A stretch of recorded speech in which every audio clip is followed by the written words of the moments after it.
Hoy comenzó la audiencia de preparación del juicio oral contra el ex carabinero Claudio Crespo, imputado por dejar ciego a Gustavo Gatica en uno de los casos más emblemáticos del estallido social. Aquí está Estefanía Bustamante para contarnos más detalles del inicio de este juicio, que se había pedido incluso el sobreseimiento. Bienvenida. ¿Qué tal, Mati? Claro, se había pedido un sobreseimiento y durante esta jornada fue rechazado por parte del séptimo juzgado de garantía de Santiago, porque antes precisamente de ver la preparación del juicio oral estaba esta solicitud de cautela de garantías junto con el sobreseimiento. Y prácticamente tomó toda la mañana y toda la jornada de audiencia. Casi ni se discutió la preparación del juicio oral, que de hecho está proyectada para fines de diciembre, principios de enero, según los tiempos del tribunal. Pero que, claro, estaba esta solicitud que hacía el abogado de Claudio Crespo, el exteniente coronel de Carabineros, imputado por apremios ilegítimos con resultado de lesiones graves. Hablamos de esta manifestación ocurrida el 8 de noviembre de 2019, cuando dispara a Claudio Crespo su escopeta antidisturbios y finalmente provoca la pérdida total de la visión de Gustavo Gatica. Eso es lo que está en investigación en este momento en el séptimo juzgado de garantía, preparándose ya definitivamente para el juicio oral, pese a los intentos que ha tenido la defensa para poder finalmente dilatar esta situación. Al menos así lo ha acusado no solamente los querellantes, sino que la propia fiscal Jimena Achong, que hoy no quiso dar declaraciones, se ha mantenido generalmente al margen durante los procesos investigativos. Recordemos, por ejemplo, lo que fue el caso del cabo de Carabineros Sebastián Zamora, donde también ahí la fiscal sufrió un duro revés como parte de la Fiscalía Centro Norte. Pasemos a revisar ese momento y luego vemos varias declaraciones.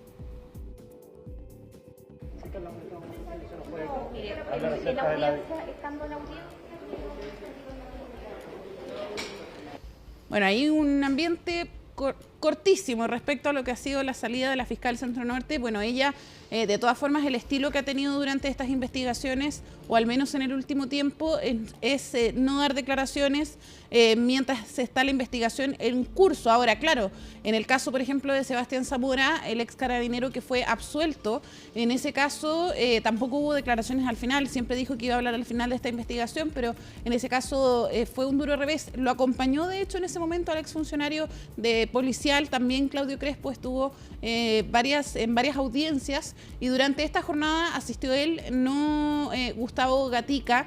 Se individualizó durante la mañana, hizo su presentación y luego fue su abogado el que vino a argumentar el nuevo documento que traían para poder discutir entonces esta cautela de garantías, que lo que buscaba precisamente era cautelar los derechos del imputado y en este caso que se desarrollara un proceso como correspondía y con los documentos revisados, porque lo que ellos acusaban es que hicieron un peritaje caligráfico donde al menos un preinforme arrojó que en 9 documentos hay firmas de policías de la Policía de Investigaciones que están falsificadas. Lo que dice entonces es que se tienen que revisar nuevamente y se pedía este sobreseimiento temporal. ¿Qué es lo que dice el tribunal finalmente, el séptimo juzgado de garantía? Y es que primero habla de la reforma procesal penal, dice que el punto de esta reforma era precisamente agilizar estos puntos, poder agilizar estos trámites, y ahí es donde decide que este tema de la investigación, este preinforme policial que presenta la defensa, se puede discutir durante el juicio, no necesariamente paralizar esta preparación del juicio oral y ver que esto se resuelva de forma paralela. ¿Qué es lo que hace finalmente? Remitir esta denuncia de los abogados de Claudio Crespo a la Fiscalía Metropolitana Oriente, donde ahí ya hay una investigación de falsificación de instrumento público, donde precisamente el funcionario de la Policía de Investigaciones que está apuntado de haber falsificado firmas está imputado en esa investigación, y es por eso que se remite esta información a otra fiscalía. Finalmente el tribunal rechaza el sobreseimiento temporal de Claudio Crespo, dice que hay que continuar con la preparación del juicio oral. Hubo un receso precisamente para continuar con esa audiencia, pese a que incluso la defensa nuevamente había pedido postergar, había pedido un nuevo día y hora para poder realizar esta preparación del juicio, lo que, como decíamos, a juicio de la Fiscalía y también de los querellantes, eran acciones dilatorias que han sido reiteradas en el tiempo, según acusan los querellantes en este caso. Pasemos a revisar también parte de las palabras precisamente de Pedro Ortustegui, que es abogado de Claudio Crespo. Bueno, a nosotros nos parece gravísimo que la Policía de Investigaciones en su informe no sean firmados por los oficiales a cargo de la investigación. La ley establece claramente en el artículo 128 que los funcionarios que hacen una diligencia tienen que firmarlo. Ese elemento en este caso no ocurrió y es por eso que el tribunal ordenó remitir los antecedentes para que se investigue penalmente. Bien, ahí estaban las palabras. Ya, pero eso es como procedimental, pero hay pericias bien definidas y determinadas que sitúan a Claudio Crespo en la línea de tiro, digamos, de la ubicación de Gustavo Gatica. Sí, ahí hay dos cosas.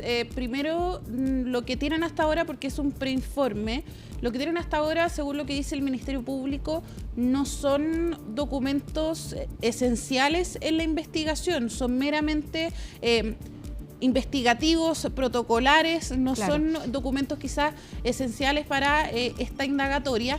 Y por otro lado, el abogado nuevamente había insistido en un nuevo día y hora de la preparación del juicio oral para terminar el informe, la revisión del informe, este peritaje caligráfico. Ellos pedían 60 días adicionales, este era el argumento de su defensa, para poder terminar este peritaje, que es lo que dice la Fiscalía y los querellantes, que este preinforme ellos ya lo tenían desde junio. Finalmente esperaron hasta ahora para la audiencia de preparación de juicio oral, para hace solo 5 días pedir esta solicitud. Es decir, que lo que dice finalmente el Ministerio Público y los querellantes, se recibieron esto en junio, este documento de las presuntas firmas falsas, ¿por qué no se remitió a las partes y no se pidió esta cautela de garantías antes? Y haciendo la cuenta, ya prácticamente están a punto de cumplirse los 60 días que en este momento estaba pidiendo la defensa de Claudio Crespo, y ese finalmente fue uno de los argumentos que consideró el tribunal para rechazar nuevamente la postergación de la preparación. Maniobras dilatorias que se dan en estos juicios. Sí, y de hecho el juez del séptimo juzgado de garantía varias veces interrumpió a la Fiscalía y los querellantes que argumentaban que los documentos no eran relevantes, que no eran esenciales los documentos con estas presuntas firmas falsas. El juez, ¿qué es lo que dijo? Yo por eso los interrumpía, decía el juez del séptimo juzgado de garantía, porque no importaba la relevancia del documento, sino que incluso si fueran documentos relevantes, esto se puede discutir en el juicio, en el fondo, con los testigos presentes incluso. Recordemos que se hacen estas rondas con los testigos, las rondas de interrogatorios, se puede incluso discutir ahí. Es por eso que parte de lo que señalaba el tribunal es invocar la reforma procesal penal nuevamente y decir que parte del objetivo de esta reforma era poder agilizar estos procesos y no estar estancándolos con procesos paralelos, y ese es uno de los argumentos que usó el tribunal para rechazar las solicitudes y dar con la continuidad de esta preparación del juicio. Los invito también a que revisemos declaraciones del Instituto Nacional de Derechos Humanos, de su representante en la región metropolitana, Beatriz Contreras. Escuchemos.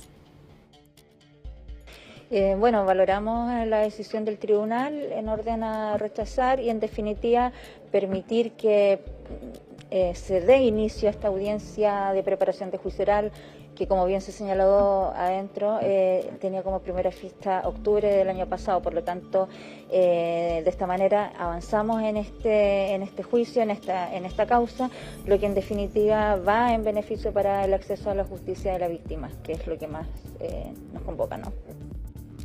Bueno, lo dice el Instituto Nacional de Derechos Humanos, lo dijo también el resto de los querellantes, también el Ministerio Público. Son acciones dilatorias que en este caso el tribunal no acogió la denuncia de estas presuntas firmas falsas, y eso es importante decir. El juez no está diciendo que no sea importante investigar, sino que esto se puede investigar después, y además se remitió esa información a la Fiscalía Metropolitana Oriente, que como decíamos tiene una investigación por falsificación de instrumento público. Así que de todas maneras se va a ver lo que está denunciando el abogado de Claudio Crespo, pero ya... No había para qué esperar, sino que se ve en el juicio. Exactamente, ese es el punto.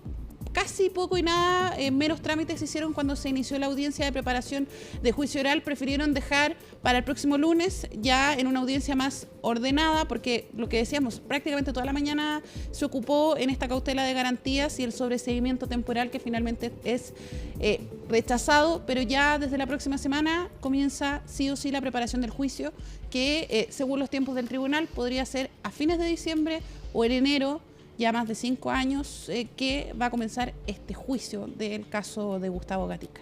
Bien, muchísimas gracias, Estefanía. Gracias, Mati. Buena tarde, buen fin de semana.